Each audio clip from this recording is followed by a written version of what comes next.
साबिक DGI फैज हमीद के court martial और 14 साल कैद बामुशक्कत की सजा के बाद एहतसाब का दायरा फैलाने के मुतालबात जोर पकड़े हैं। फैज हमीद से जुड़े सियासतदानों, जजेस, ब्यूरोक्रेट्स और साफियों के एहतसाब के भी दावे किए जा रहे हैं, मगर साथ ये सवाल भी उठ रहे हैं कि क्या फैज हमीद जो कुछ कर रहे थे, क्या वो उनका अफरादी फेल था, या उस वक्त के army chief general retired Qamar Javed Bajwa भी तमाम जराइम में बराबर के शरीक थे, और अगर वो भी इसमें बराबर के शरीक थे तो क्या जनरल रिटायर्ड कमर जावेद बाजवा का भी एहतसाब होगा, जिसका मुतालबा नून लीग के कायद नवाज शरीफ समेत दीगर नून लीगी रहनुमा करते आए हैं। अहम बात यह है कि 2 हफ्ते पहले अपने खिताब में नून लीग के सदर नवाज शरीफ ने इमरान खान को लाने वालों के एहतसाब का मुतालबा किया था, और वो पहले भी कई बार फैज हमीद और जनरल रिटायर्ड कमर जावेद बाजवा के एहतसाब का मुतालबा करते रहे हैं, मगर फैज हमीद को सजा के फैसले के बाद नवाज शरीफ ने फैज हमीद के सजा के फैसले पर तबसरे से गुरेज किया था, जिसके बाद यह सवाल पैदा होता है कि क्या नवाज शरीफ जनरल रिटायर्ड बाजवा के एहतसाब के अपने देरीना मुतालबे से पीछे हट गए हैं, और क्या नवाज शरीफ अब जनरल रिटायर्ड बाजवा का एहतसाब नहीं चाहते।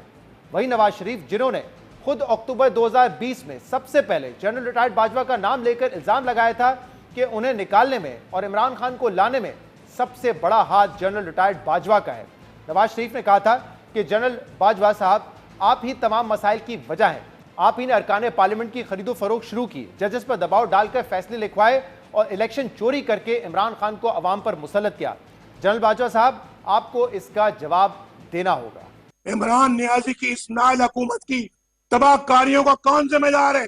जनरल कमर जावेद बाजवा साहब, ये सौगात आप ही की दी हुई है, आप ही इस मुसीबत की मारी कौम की परेशानियों का मूजिब है। जनरल कमर जावेद बाजवा साहब, आपने हमारी अच्छी भली चलती हुकूमत को रुखसत करवाया और मुल्क और कौम को अपनी ख्वाहिशात की भीन चढ़ाया। मेंबरान पार्लियामेंट की खरीदो फरोख्त, जिससे हम अरसा दराज से जान छुड़ा चुके थे, दोबारा आपने शुरू करवाई। जजों से जोर जबरदस्ती से फैसले आपने लिखवाए। इंसाफ करने के जुर्म में जस्टिस शौकत अजीज सिद्दीकी और काजी फाइज ईसा के खिलाफ तमाम इक़दाम आपके इमाम पर किए गए। आपने इलेक्शनों में अवाम के इंतखाब को रद्द करके अपनी मर्जी का नाअहल टोला इस कौम पर मुसल्लत किया। नतीजे में होने वाली बर्बादी के भी आप ही जिम्मेदार हैं। जनरल बाजवा साहब, जवाब आपको ही देना पड़ेगा। आपको। नवाज शरीफ जनरल रिटायर्ड बाजवा के खिलाफ पूरी चार्जशीट पेश कर रहे थे, मगर आज नवाज शरीफ समेत नून लीग के बयानी में जनरल रिटायर्ड बाजवा के एहतसाब का मुतालबा पीछे रह गया है, और आज हुकूमती रहनुमाओं की अक्सरियत माजी में होने वाली सियासी मदाखलत और गैर आईनी इक़दामात का जिम्मेदार सिर्फ फैज हमीद को करार दे रहे हैं। मगर देखिए, वजीर आजम के मुशीर राना सनाउल्लाह फैज हमीद के कोर्ट मार्शल से कुछ माह पहले जनरल रिटायर्ड बाजवा को किस तरह चार्जशीट कर रहे थे। रवां साल जून में साफी रबिया खान को दिए गए एक इंटरव्यू में राना सनाउल्लाह ने दावा किया था कि मंशियात केस में रिहाई के बाद जब उनकी जनरल बाजवा से मुलाकात हुई तो उन्होंने जनरल बाजवा से गिला किया कि मुझ पर झूठे मुकदमे के जिम्मेदार आप थे, यानी वो सिर्फ फैज हमीद या इमरान खान को जिम्मेदार ठहराने के बजाय जनरल बाजवा को भी इसका जिम्मेदार समझते थे।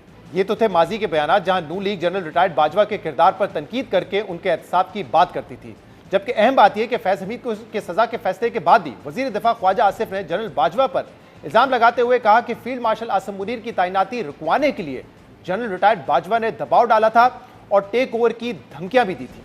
9 मई का जो अटेम्प्ट हुआ था, फील्ड मार्शल आसिम मुनीर जो थे वो टेक ओवर कर चुके हुए थे, गवर्नमेंट बन चुकी हुई थी, उस सारी चीज को रिवर्स करने का एक डेस्परेट अटेम्प्ट था। उसमें फैज साहब शामिल थे और जो मैन पावर प्रोवाइड जो है वो पीटीआई ने की हुई थी, यानी इमरान खान ने की हुई थी। कोई भी जाती तौर पे जो है नहीं जानता था आसिम मुनीर साहब को, लेकिन एक मेरिट को मेंटेन करने की कोशिश की जा रही थी। लेकिन इसमें जो है जनरल बाजवा ने इंतहाई रेजिस्ट किया और स्पीकर पंजाब असेंबली जो मौजूद है, हम उनके पास जाते रहे। इस किस्म की उन्होंने धमकियां हमें दी कि मैं टेक ओवर कर लूंगा।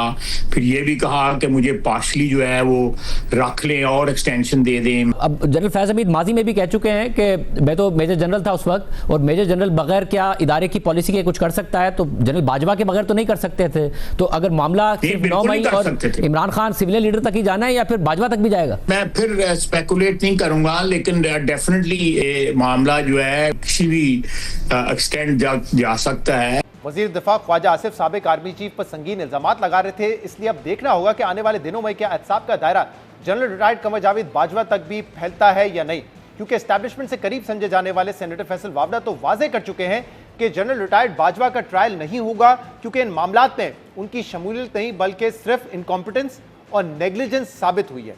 इसी तरह आज द न्यूज के एडिटर इन्वेस्टिगेशन अंसार अब्बासी की खबर के मुताबिक जराये का कहना है कि इस वक्त जनरल रिटायर्ड बाजवा के खिलाफ कोई केस नहीं है, अलबत्ता जजेस, ब्यूरोक्रेट्स, सियासतदानों और मीडिया पर्सन्स के खिलाफ कार्रवाई हो सकती है। खबर के मुताबिक जराये ने इन दावों को मुस्तरद करते हुए कहा है कि जनरल बाजवा के खिलाफ ना तो कोई तहकीकात हो रही है और ना ही कोई कार्रवाई ज़ेरे अमल है।